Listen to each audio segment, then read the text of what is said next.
Friends, आज की इस वीडियो में हम मेटल्स एंड नॉन मेटल्स की केमिकल प्रॉपर्टीज़ को डिस्कस करेंगे। तो आज मैं आपको मेटल्स एंड नॉन मेटल्स की वायु, जल और अम्ल के साथ क्रिया को बताऊंगी।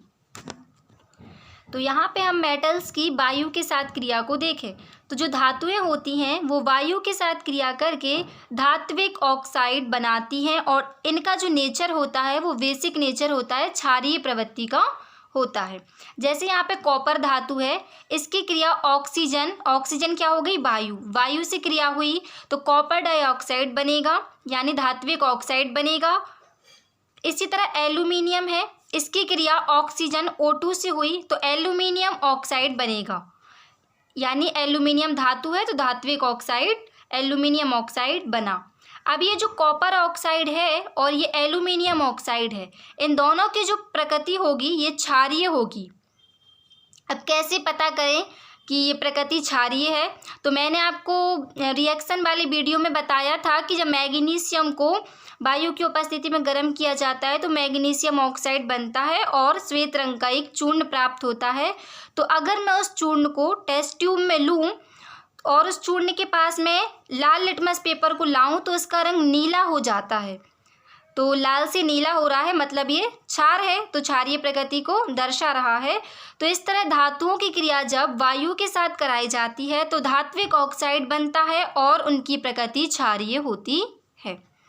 अधातु की अगर क्रिया कराई जाए वायु के संपर्क में तो क्या होगा, ऑक्साइड ही बनेंगे परंतु उनकी जो प्रकृति होगी वो अम्लीय एवं उदासीन होगी। जैसे ये कार्बन है, ये सल्फर है, इन दोनों की क्रिया जब ऑक्सीजन के साथ हुई, O2 के साथ क्रिया हुई तो क्या बन गया, CO2 कार्बन डाइऑक्साइड और SO2 सल्फर डाइऑक्साइड।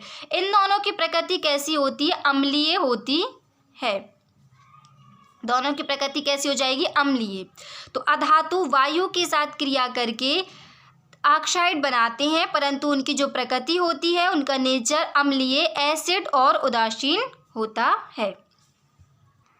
अब जो डिफरेंट टाइप की मेटल्स होती हैं उनकी वायु के साथ क्रिया अलग अलग तरीके से होती है। जैसे अगर सोडियम और पोटेशियम की हम बात करें तो ये वायु के साथ बहुत जल्दी क्रिया करते हैं और आग पकड़ लेते हैं, इसीलिए इनको मिट्टी के तेल में भी रखा जाता है। अक्सर ये प्रश्न पूछा जाता है कि सोडियम को मिट्टी के तेल में क्यों रखा जाता है।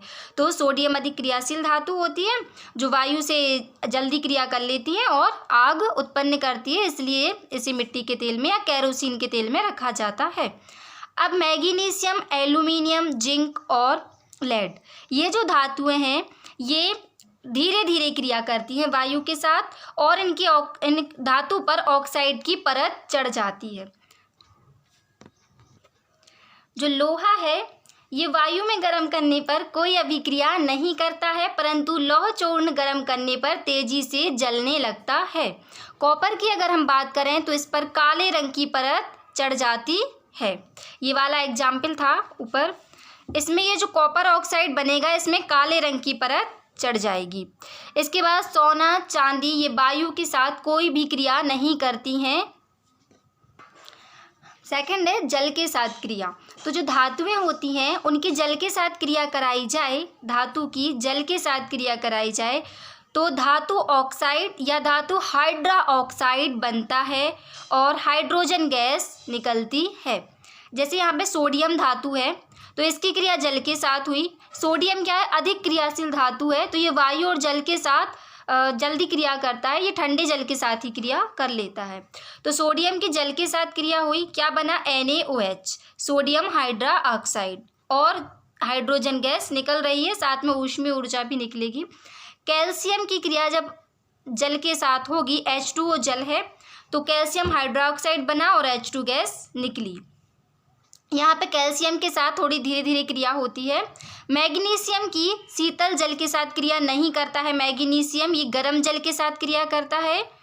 एल्यूमिनियम, आयरन, जिंक ये ठंडे जल और गर्म जल दोनों के साथ क्रिया नहीं करते हैं, ये भाप के साथ क्रिया करते हैं।